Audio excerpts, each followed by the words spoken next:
बहुत समय पहले की बात है। उत्तर भारत के एक सघन जंगल के पास बसा था एक छोटा सा गांव भैरवपुर। इस गांव की सीमा से लगे जंगल को लोग शापित वन कहते थे। किसी को नहीं पता था कि वहां क्यों कोई नहीं जाता, लेकिन हर किसी के मन में उस जंगल को लेकर एक रहस्यमयी डर था। इसी गांव में रहती थी एक युवती कल्पना। उसकी उम्र लगभग 23 वर्ष थी। वो अनाथ थी, अकेली रहती थी और गांव के बच्चों को पढ़ाकर अपनी रोजी चलाती थी। कल्पना शांत स्वभाव की लेकिन अत्यंत साहसी थी। एक दिन जब कल्पना जलाने की लकड़ियां लेने जंगल के किनारे गई तो उसे झाड़ियों में किसी के करहाने की आवाज आई। डरते हुए उसने पास जाकर देखा। वहां एक घायल सियार पड़ा था जिसके शरीर पर चोटें थी। उसकी आंखों में दर्द नहीं बल्कि मानव जैसा भाव था। कल्पना ने बिना डरे उसकी मरहम पट्टी की और हर दिन जाकर उसकी सेवा करती रही। धीरे धीरे सियार ठीक हो गया, लेकिन उसने जंगल छोड़ने से इनकार कर दिया। अब वो रोज कल्पना के आने का इंतजार करता और एक दिन जब कल्पना नहीं आई तो वो खुद गांव की सीमा तक आ गया। गांव वालों ने उसे पत्थर मारे, लेकिन कल्पना ने सबको रोका। ये जानवर नहीं, मेरा सच्चा मित्र है। समय बीतता गया। कल्पना और उस सियार के बीच एक अनकहा रिश्ता बन चुका था।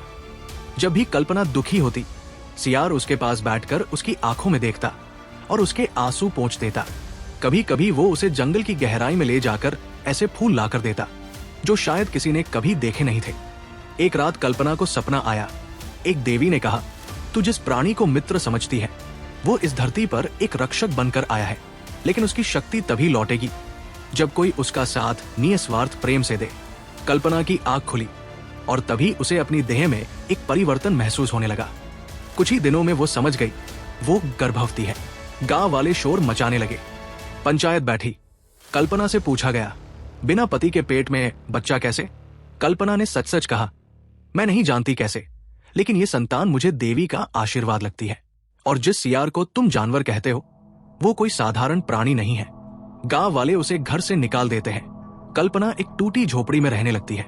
एक रात जब उसका प्रसव का समय आता है तभी एक काला राक्षस उसकी झोपड़ी पर हमला करता है। वो चिल्लाता है, उस संतान को मुझे सौंप दे, वो शक्ति मेरी होनी चाहिए। कल्पना उसे रोकने की कोशिश करती है, लेकिन वो बहुत शक्तिशाली होता है। तभी जंगल से चमकते हुए एक तेज प्रकाश के साथ वही सियार आता है। लेकिन अब वो सियार नहीं रहा, वो बदल चुका है। एक अग्निवेश रूप में उसकी आंखों में आग जल रही थी। उसने राक्षस पर हमला किया। आग की लपटों में घिरा युद्ध हुआ और आखिरकार राक्षस जलकर भस्म हो गया। कल्पना ने देखा कि वो सियार अब एक दिव्य पुरुष में बदल चुका है। उसने कहा, कल्पना, तेरा प्रेम ही मेरी मुक्ति थी। मैं एक शापित यक्ष था जिसे केवल सच्चे प्रेम से मुक्ति मिलनी थी। तेरे गर्भ में जो संतान है वो धरती की रक्षक बनेगी। कल्पना की गोद में एक प्रकाशमान बालक जन्म ले चुका था। उसकी आंखों में तेज और माथे पर एक दिव्य चिन्ह था। गांव वाले अब उसे देवी मानकर पूजा करने लगे। और कल्पना, वो अब केवल एक मां नहीं, धरा के रक्षक की जननी बन चुकी थी। ये कहानी हमें सिखाती है, प्रेम किसी भी रूप में हो, वो यदि निश्चल और सच्चा हो तो वो शाप को भी वरदान बना सकता है।